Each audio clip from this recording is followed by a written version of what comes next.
శుభమస్తు. వెలిగిస్తున్నాం దీపాలు. వెలిగించే విధంగా ఇతరులను కూడా ప్రబోధం చేస్తున్నాం దీపాలు.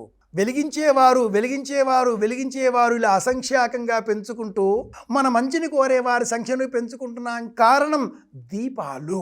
ఒక దీపం కాకుండా బహువచనంగా దీపాలను వెలిగిస్తున్నాం కదా.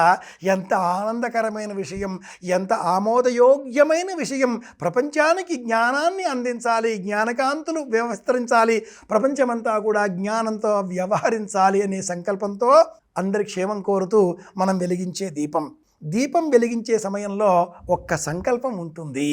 నిత్యము మీరు చేసే క్రమంలో పూజాదికాదులలో దీపం వెలిగించే సమయంలో శ్లోకాలు చెబుతారు, మంత్రాలు చెబుతారు.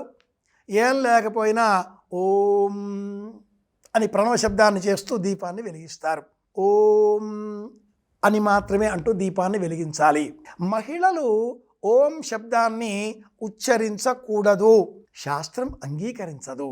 ఓం అనే ఆ బీజాక్షరానికి ప్రత్యామ్నాయంగా ఔం అనే బీజాక్షరాన్ని ఉచ్చరించవచ్చును అని భాస్కర రాయల వారి నిర్వచనం ఉంది.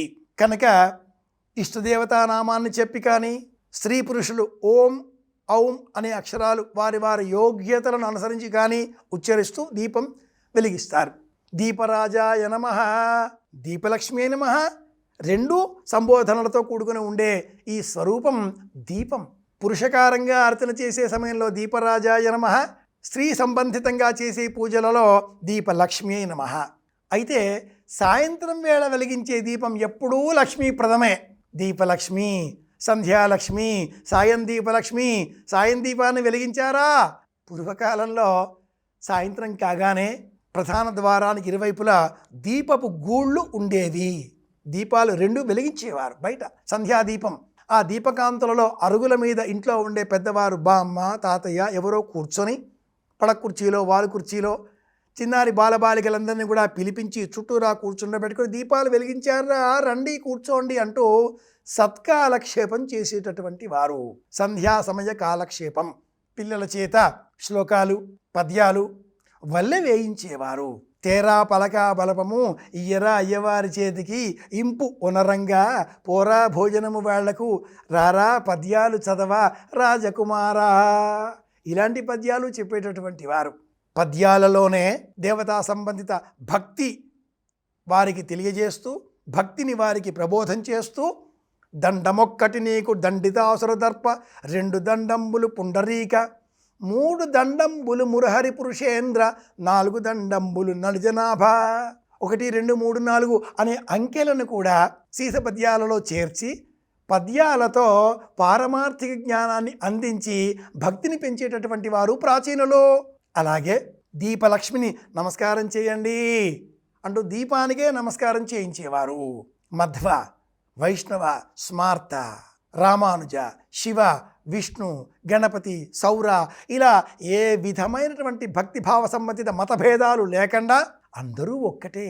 సర్వే జనాః అనేటటువంటి సంకల్పంతో సమస్త కళ్యాణమస్తు అనేటటువంటి విశ్వజనీన భావనలతో అందరి క్షేమం కోరి వెలిగించే దీపం సంధ్యాదీపం, సాయంత్ర దీపం.